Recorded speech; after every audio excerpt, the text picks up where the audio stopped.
Gautam neuro care brain stroke migraine fits brain and spine surgeries కి best neuro surgeon. English రాకపోతే ఏంటి?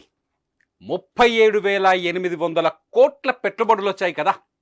అనర్గళంగా English మాట్లాడే వాళ్లకు ఈ విషయం కనిపించటం లేదా? ఈ మాటలు అంటున్నది ఎవరో తెలుసా? తెలంగాణ కాంగ్రెస్ నేతలు. తెలంగాణకు పెట్టుబడులను తీసుకొచ్చేందుకు స్విట్జర్లాండ్లోని దావోస్లో జరుగుతున్న ప్రపంచ ఆర్థిక వేదిక సదస్సుకు సీఎం రేవంత్ రెడ్డి కూడా హాజరయ్యారు. ప్రపంచవ్యాప్తంగా ఉన్న పారిశ్రామికవేత్తలకు తెలంగాణలో ఉన్న మౌలిక సదుపాయాలను, వ్యాపారాల స్థాపనకు ప్రభుత్వం అందించే సహకారాలను అక్కడ ప్రజెంట్ చేశారు.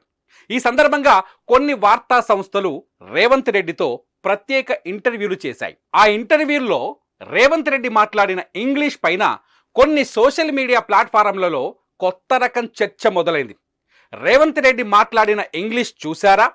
అడిగిన ప్రశ్న ఏంటి, చెప్పిన సమాధానం ఏంటి అని కామెంట్స్ చేస్తూ ఆ వీడియోలను వైరల్ చేశారు. ఇదంతా చూస్తూ వస్తున్న కాంగ్రెస్ నేతలు ఇప్పుడు ఆ వీడియోలకు సమాధానం చెప్పేందుకు రెడీ అవుతున్నారు. వాళ్ళు చెబుతున్న మాట ఏంటి అంటే, ఇంగ్లీష్లో సరిగ్గా మాట్లాడలేకపోవచ్చేమో, కానీ ఇంగ్లీష్ను అనర్గళంగా మాట్లాడే వారి కంటే ఎక్కువ పెట్టుబడులను తీసుకొచ్చారు కదా అని చెబుతున్నారు. ఇంగ్లీష్లో అనర్గళంగా మాట్లాడిన వాళ్లే గొప్పవాళ్ళు, తెలివైన వాళ్ళు. ఇంగ్లీష్ను అనర్గళంగా మాట్లాడలేని వాళ్ళు అసలు గొప్పవాళ్లే కాదు అన్నట్టుగా కొందరు చిత్రీకరిస్తున్నారని, ఇక్కడ కావాల్సింది టాలెంట్ తప్ప భాష కాదని చెప్పుకొస్తున్నారు రేవంత్ రెడ్డి వర్గీయులు. మన దేశం నుంచి వెళ్ళిన ప్రజాప్రతినిధులు మాత్రమే దావోస్కు రాలేదు. అసలు ఆంగ్లమే అర్థం కాని దేశాల అధినేతలు కూడా అనేక మంది ఈ సదస్సుకు వచ్చారు. వారికొచ్చిన భాషలో వారు తమ దేశాల్లో పెట్టుబడులను తీసుకెళ్లేందుకు వ్యాపారవేత్తలతో మాట్లాడారు. ఇది కూడా తెలుసుకోవాలని సూచిస్తున్నారు కాంగ్రెస్ నాయకులు. నిజానికి ఆంగ్లం అనేది మన దేశంలో ఒక పెద్ద వ్యసనంగా మారింది. అమ్మ భాష కంటే అరువు తెచ్చుకున్న ఆంగ్ల భాషను ప్రేమించడం, అమ్మ భాష తెలిసినా ఆంగ్లంలోనే మాట్లాడటం అనేది కొందరికి రోగంగా మారిందని కూడా కామెంట్ చేస్తున్నారు కొందరు నెటిజన్లు.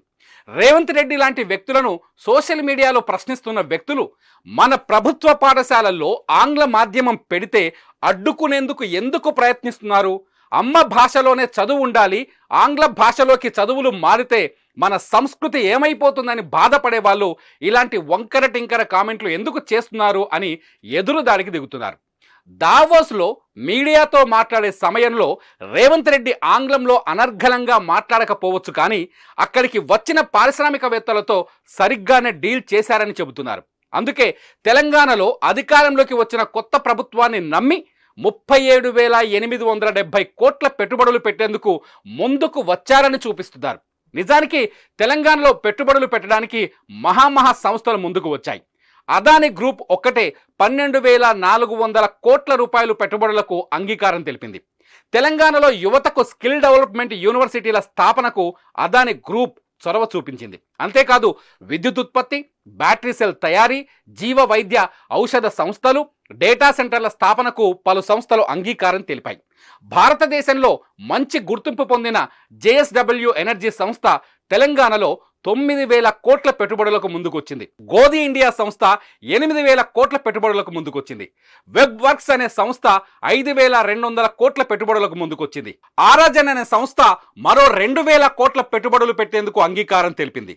గోద్రేజ్ సంస్థ కూడా 1,270 కోట్ల పెట్టుబడులకు రెడీ అయ్యింది. అంతేకాదు Wipro executive chairman Rishad Premji, Tata Sons chairman Chandrasekaran, World Trade Center business development ED Robin van వియోన్ బ్రోక్తో కూడా భేటీ అయ్యారు రేవంత్ రెడ్డి.